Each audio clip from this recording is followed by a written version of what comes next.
Hi friends, easy veg రెసిపీస్కి తిరిగి స్వాగతం. ఇవాళ నేను మీకు చూపించబోయే మరో రెసిపీ కొబ్బరి నువ్వుల లడ్డు లేదా కొబ్బరితో నువ్వులుండలు. ఈ రెసిపీ చేసుకోవడం చాలా తేలిక అండి.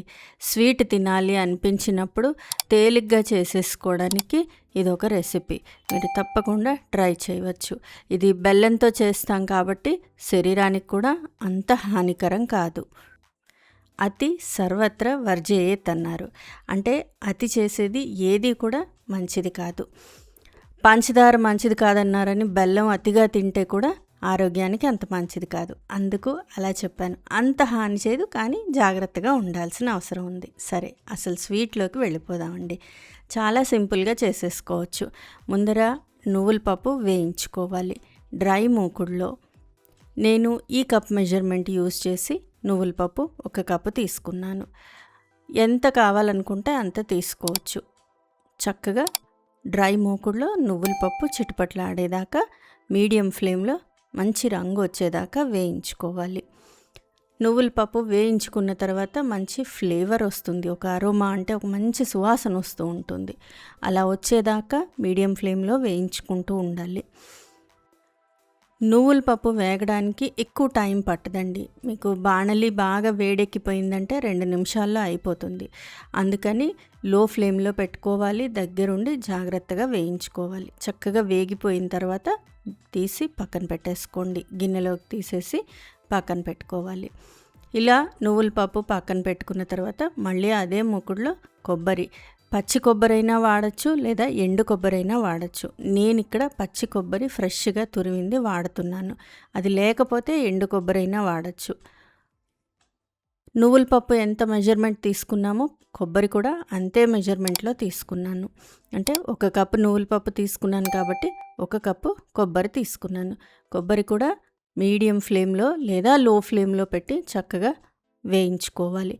పచ్చివాసన పోయి పచ్చిపోయినట్టు అయ్యేదాకా వేయించుకోవాలండి.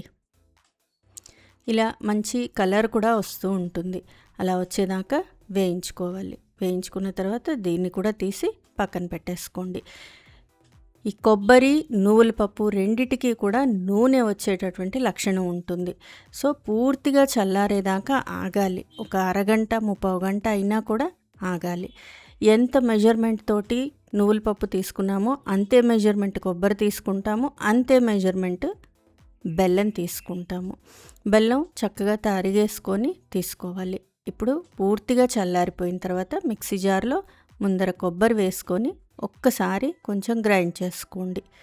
కొబ్బరి గ్రైండ్ అవ్వడానికి టైం పడుతుంది. అందుకు ముందర కొబ్బరి గ్రైండ్ చేసుకోవాలి. ఇలా గ్రైండ్ అయిపోయిన తర్వాత నువ్వుల పప్పు వేగడం ఎంత ఫాస్ట్గా వేగుతుందో గ్రైండింగ్ కూడా అంతే జాగ్రత్తగా చేయాలి. వేడిగా ఉన్నదంటే నూనె వచ్చేస్తుంది. సో చల్లారిన తర్వాత వేసుకోవాలి. ఇందులో 1/2 టీ స్పూన్ ఇలైచీ పౌడరు, యాలకుల పొడి అది కూడా వేసి ఒకసారి మిక్సీ తిప్పుకోవాలి. ఇలా కొబ్బరి నువ్వుల పప్పు ఇలా మెత్తగా అయిపోయిన తర్వాత దీనిలోకి బెల్లం వేసుకొని గ్రైండ్ చేసుకోవాలి. బెల్లం వేసిన తర్వాత గ్రైండింగ్ కంటే ముందే ఒకసారి కలుపుకోవాలండి. అడుగున వేడికి ఉండిపోతాయి. ఒక్కోసారి నువ్వులు కొబ్బరి అంటుకొని మిక్సీ జార్కి ఉండిపోతాయి. అలా ఉండకుండా ఉండడం కోసం ఒక్కసారి పైనుంచి కింది దాకా చక్కగా శుభ్రంగా కలిపేసుకొని ఇప్పుడు మిక్సీ చేసుకోవాలి. ఒకసారి మిక్సీ చేసుకున్న తర్వాత మళ్ళీ ఒకసారి కలుపుకుంటే ఎక్కడైనా బెల్లం గట్టిగా ఉండిపోయిందా అనేది తెలుస్తుంది. లేకపోతే ఈ పిండి అంతటిని కూడా ఒక మిక్సింగ్ బౌల్లోకి తీసేసుకొని కొబ్బరి నువ్వుల లడ్డు తయారు చేసేసుకోవడమేనండి. ఇంతే, సింపుల్గా కొబ్బరి నువ్వుల లడ్డూలు రెడీ అయిపోతాయి. కొంతమంది బెల్లం పాకం పడతారు, కొంతమంది కొబ్బరి లౌస్ చేసుకొని దానిలో నువ్వుల పప్పు వేస్తారు. ఇంకా మనం ఎలా కావాలంటే అలా చేసుకోవచ్చు. ఇది ఒక ప్రొసీజర్ అన్నమాట. మనకు కావాల్సిన సైజులో కొబ్బరి నువ్వులు లడ్డు తయారు చేసేసుకోవడమే.